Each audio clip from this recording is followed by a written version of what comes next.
काय हा तू कशाला जातो मग मला बाजूला हो म्हणतो तर इकडे ये.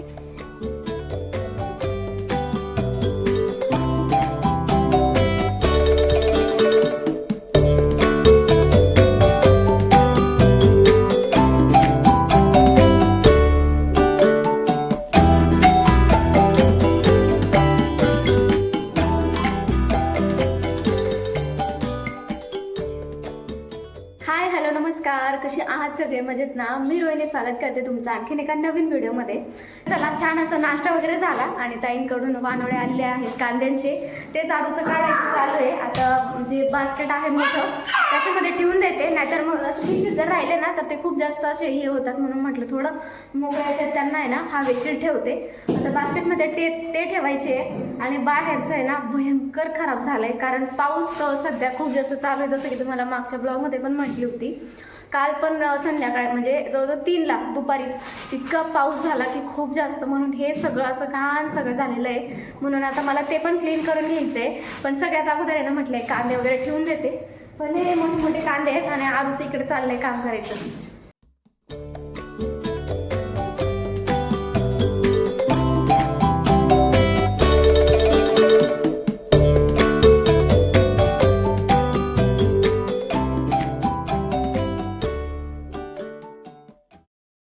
तर चला आता हे जे कांद्यांचे वानोळे आले होते ना ते मी अशा मोठी बास्केट असते त्याच्यामध्ये भरून घेतले होते.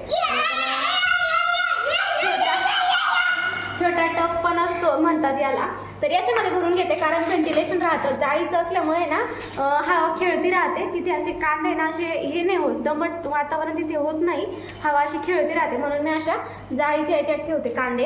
आणि आता हे ताईंनी दिलेले कांदे आहेत आणि हे इकडे माझ्या अगोदरचे कांदे होते छोटे छोटे.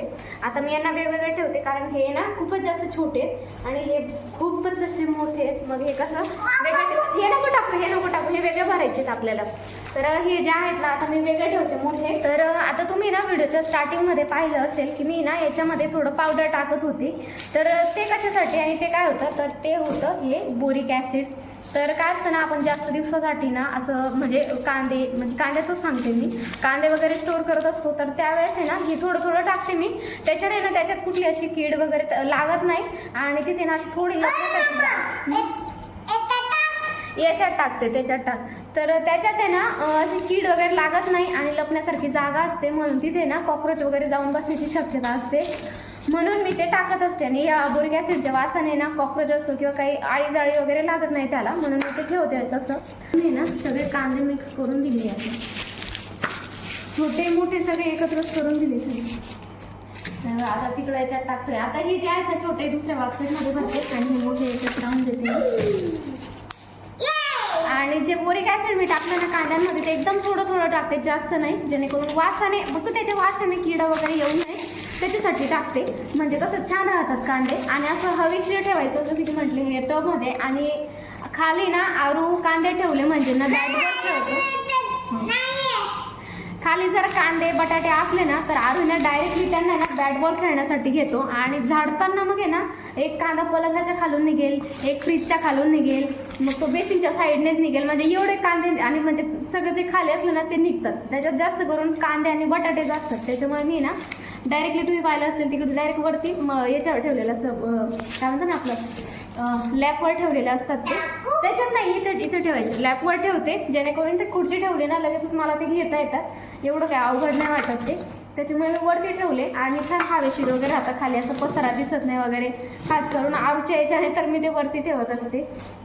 चला आता कांदे वगैरे भरून झाले, आता इथून थोडं आवरून घेते आणि त्याच्यानंतर बाहेरचं जे ते धुवून घेते. आता नको बाळा नको नको, आरूचं लई वाढवा असतं बघा, सगळे कांदे सगळे घरात कांदे कांदे कांदे कांदे.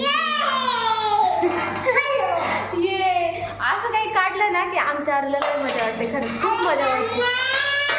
काय चाललंय? अरे बाबा नको अरे नको नको शक्तिमान नको नको. चला सगळं कांदे वगैरे व्यवस्थित भरून दिले. त्याच्यानंतर थोडं घरातली क्लिनिंग वगैरे केली कारण आरूने खूप सगळे घरात कांदे केले होते. त्याच्यानंतर आहे ना हे बाहेरचं तुम्हाला दाखवलंच होतं, खूप घाण झालं होतं म्हणून ते धुवायला घेतलं. ज्यावेळेस मी नळी लावते ना, आरूचं फार मध्ये मध्ये असतं की मलासुद्धा ते धुवायचं आहे, तू जसं करते तसंच मला करायचं आहे. त्याच्यामुळे त्याच्याकडे मी एक काम देते की तू आहे ना सगळं झाडांना पाणी टाक नळी घेऊन, आणि बरोबर टाकतो सुद्धा. आता तुम्हाला समोर दिसतच असेल, बरोबर टाकतो सगळ्या झाडांना पाणी. आणि खूप खराब झालेलं होतं म्हणून ते सुद्धा धुवून घ्यायचं होतं, म्हणून आज आहे ना नळीच लावून घेतली.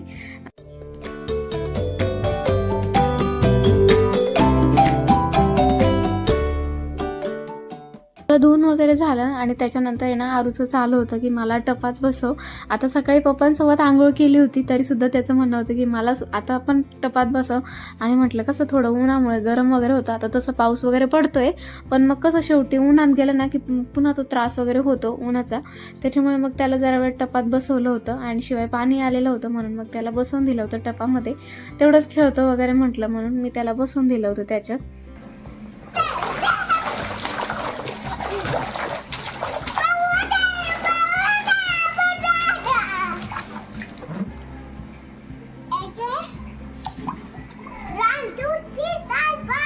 One, two, three, start!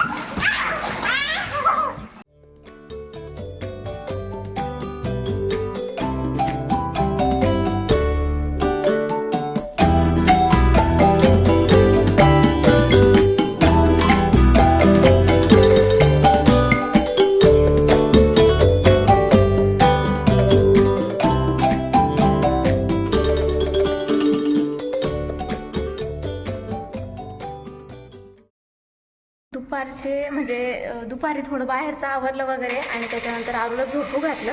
पण मुलगा काही झोपला नाही कारण लाईट सारखी ये जा करत होती.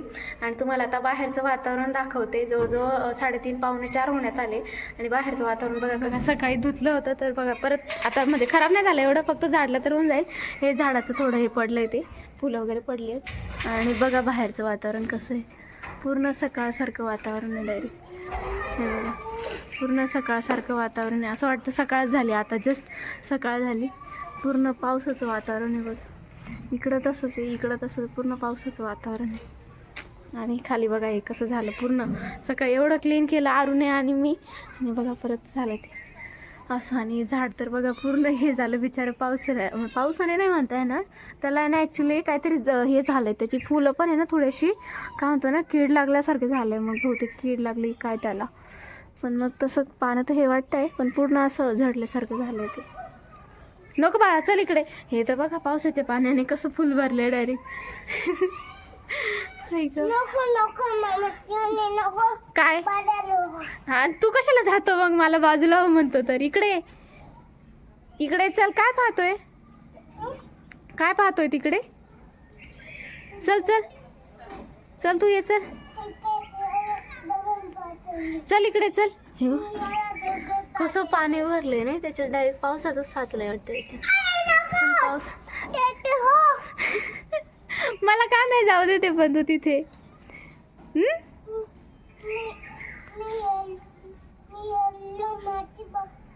असं आहे का. बरं चला, संध्याकाळ झालेली होती आणि आरूला आहे ना संध्याकाळी मी थोडं स्नॅक्स म्हणून काहीतरी खायला देत असते. मग त्याच्यामध्ये थालीपीठ असं हेल्दीच असतं, पण आज म्हटलं थोडं काहीतरी वेगळं बनवून देते. मुरमुरे याची रेसिपी मी मागच्या वेळेस शेअर केली होती, पण डिटेलमध्ये सांगितलेलं नव्हतं. तर म्हटलं चला एकदम साधा आणि सिंपल पद्धतीने मी हा चिवडा बनवत असते मुरमुऱ्याचा. तर म्हटलं चला कशा पद्धतीने बनवते हे पण तुमच्यासोबत शेअर करते. तर इथे ना सगळ्यात पहिले मुरमुरे घेतलेले आहेत, आणि हे ना इतके म्हणजे भारी मुरमुरे आहेत ना की नुसते जरी खाल्ल्या ना, म्हणजे आता जसं की तुम्ही बघताय मी इथून पिशवीतून त्याचे काढलंय चाळण्यासाठी, तर नुसते जरी खाल्ले ना की इतकी चविष्ट लागतात ना की खूप भारी. तर आता चिवडा बनवायचा आहे तर म्हटलं थोडं क्लीन वगैरे करून घ्यावं, नाहीतर इतर वेळेस आहे ना मी आरूला थोडे थोडे असेच देत होती, त्याला आवडत होते ते, नुसते पण खात होता. जसं की म्हटले खूप चविष्ट आहेत, तर असे पण खात होता तो. त्याच्यामुळे पॅकेट जे आहे ते ऑलरेडी फोडलेलं होतं, पण मग आज मी त्याला म्हटलं थोडं चिवडा वगैरे बनवून देते, थोडं नमकीन टाईप. तर इथे ना पहिले मुरमुरे जे होते ते मी इथे चाळून घेतले. त्याच्यानंतर आहे ना हे मुरमुरे जे आहेत ना, गॅस आहे ना खूप कमी करायचा, लो गॅसवर आहे ना याला छान असं भाजून घ्यायचं. तसं ते ऑलरेडी कुरकुरे आहेत, क्रंची आहेत ते, पण मग त्यांना आहे ना थोडंसं भाजून घेते म्हटलं नाही का, आणखी त्याच्यामध्ये क्रंचीनेस ॲड होईल म्हणून मी थोडंसं त्यांना भाजून घेतले. तर चला, सगळे मुरमुरे भाजून झाले आणि थोडेच घेतले मी, जास्त नाही घेतले. तर ते जे पाऊच होतं ना मुरमुऱ्यांचं, ते अर्धा का 1 किलोचं समथिंगचं आहे. तर त्यातले मी जवळजवळ थोडेच घेतले, अर्धे पण नाही घेतले, अर्ध्याला पण थोडेसे कमी घेतले. आता म्हटलं बघू आरूला कसं काय हे होतं त्याच्यावरून, तर मग मी थोडेच पहिले बनवून बघते म्हटलं. कारण हे कसं आहे ना, आमच्यासाठी सुद्धा बनवते, मग थोडंसं मी त्याच्यामध्ये तिखट जास्त ॲड करणार आहे. म्हटलं त्यालाही सवय होईल या बहाण्याने, म्हणून मी थोडंसं तिखट त्याच्यामध्ये जास्त ठेवणार आहे. म्हणून मी पहिले थोडंच बनवून बघते. आता आहे ना, काही मसाल्यांचं वाटण बनवून घ्यायचं आहे. इथे मी थोडंसं बडीशेप घेतलेली आहे, धना पावडर, जिरा पावडर, लाल चटणी, हळद, त्याच्यानंतर आमचूर पावडर, सेंदवा नमक आणि साखर घेतलेली आहे. याला आहे ना मिक्सरमध्ये सगळं मस्त असं एकजीव करून घ्यायचं आहे. जसं की तुम्ही समोर बघताय अशा पद्धतीने सगळं एकजीव करून घेतलेलं आहे. त्याच्यानंतर आहे ना, आता जो काय मी चिवडा बनवून घेते त्याच्यामध्ये छान असं फ्लेवर ॲड होण्यासाठी ना आणि चव ॲड होण्यासाठी हे सगळं काय घेतलेलं आहे. शेंगदाणे याच्यामध्ये थोडं जास्त घेतलेत आणि खोबरं याच्यामध्ये मी ऑप्शनल घेतलेलं आहे. बाकी मिरची, कढीपत्ता हे तर आपल्याला लागतंच आणि मस्तपैकी लसूण शिवाय तर चिवडा अधुराच आहे, कारण त्याचं एक वेगळा टेस्ट असते. त्याच्यामुळे ना तो असलाच पाहिजे. आणि तो लसूण जो आहे ना मी ठेचून घेतला आहे. मिरच्या थोड्या मी अशा थोडं डिझाईनने कट केलेल्या आहे, थोडं बघायला पण भारी वाटतं आणि खायला पण छान वाटतं. तर त्याच्यानंतर तुम्हाला हे जे काय दाखवलं कढीपत्ता, शेंगदाणे, खोबरं हे सगळं आहे ना मस्त असं तळून घेते मी आणि डायरेक्टली जे काही मुरमुरे भाजलेले होते साईडला ठेवलेत त्याच्यावरती ॲड करते. सगळं भाजून झालेलं आहे आणि याच्यामध्ये आपण जे काही मिक्सरला वाटून घेतलेला होता मसाला तो टाकायचा बाकी आहे. आता तो पण आपल्याला तेलातच फ्राय करून घ्यायचा आहे. पण तेल जे आहे ना खूप जास्त तापलं आहे आणि त्याचा डायरेक्टली असा गोळा तयार होतो. साखर म्हणजे अशा बऱ्याचशा गोष्टी आपण टाकल्यात त्याच्यामुळे होतो गोळा तयार, असं ते लिक्विडसारखं राहत नाही. त्याच्यामुळे तेल जे आहे ना थोडंसं थंड होऊन देते मी. गॅस बंद करून दिलेला होता मी आणि आता तेल बऱ्यापैकी थंड झालं आहे. पुन्हा गॅस चालू करते आणि त्याच्यामध्ये जे काय आपण मिश्रण बनवून मसाला बनवून घेतलेला होता तो ॲड करते. छान 2 मिनटं 1-2 सेकंद परतवून घेते आणि डायरेक्टली चिवड्यामध्ये ॲड करते. आता मला ताट जो आहे तो थोडा छोटा पडत होता मिक्स करण्यासाठी, त्याच्यामुळे मी हे एक मोठं भांडं घेतलं आहे आणि त्याच्यामध्ये छान असं आहे ना मिक्स करून घेते, एकजीव करून घेते. आता याच्यात आहे ना मला थोडंसं तिखट जास्त वाटत होतं तो, त्याच्यामुळे मी त्याच्यामध्ये ना थोडीशी साखर दळून घेतली आहे ती टाकली आणि त्याच्यानंतर सेंदवा नमक होतं माझ्याकडे ते टाकलं आणि आमचूर पावडर, हे 3 गोष्टी मी नंतर ॲड केल्या थोडंसं त्याचं तिखटपणा कमी होण्यासाठी, कारण ते फारच तिखट झालं होतं. मिरच्या वगैरे पण होत्या त्याच्यात म्हणून ते फार तिखट झालं होतं. म्हणून मी त्याच्यामध्ये तिखट कमी व्हावं म्हणून या गोष्टी ॲड केल्या आणि त्याच्यानंतर पुन्हा ते व्यवस्थित मिक्स करून घेतलं.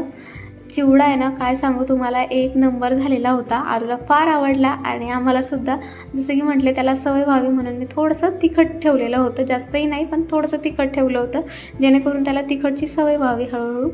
तर अशा पद्धतीने मी चिवडा बनवून घेतला होता. आता थोडंसं त्याला आहे ना, आता आरू तिकडे खातोय तोपर्यंत इकडे आहे ना चिवडा मी भरून घेते. आता हा बऱ्यापैकी गार झालेला आहे आणि थोडं नाही का हवा वगैरे लागेल म्हणून मी तो ठेवला होता. आता याला आहे ना एका हवाबंद बरणीमध्ये मी भरून ठेवते.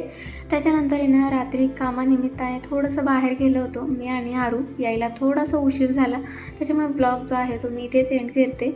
आय होप तुम्हाला आजचा ब्लॉग आवडला असेल तर लाईक करा, चॅनलवर नवीन असाल तर सबस्क्राईब करा. चला तर मग भेटूयात आपण नेक्स्ट ब्लॉगमध्ये. बाय.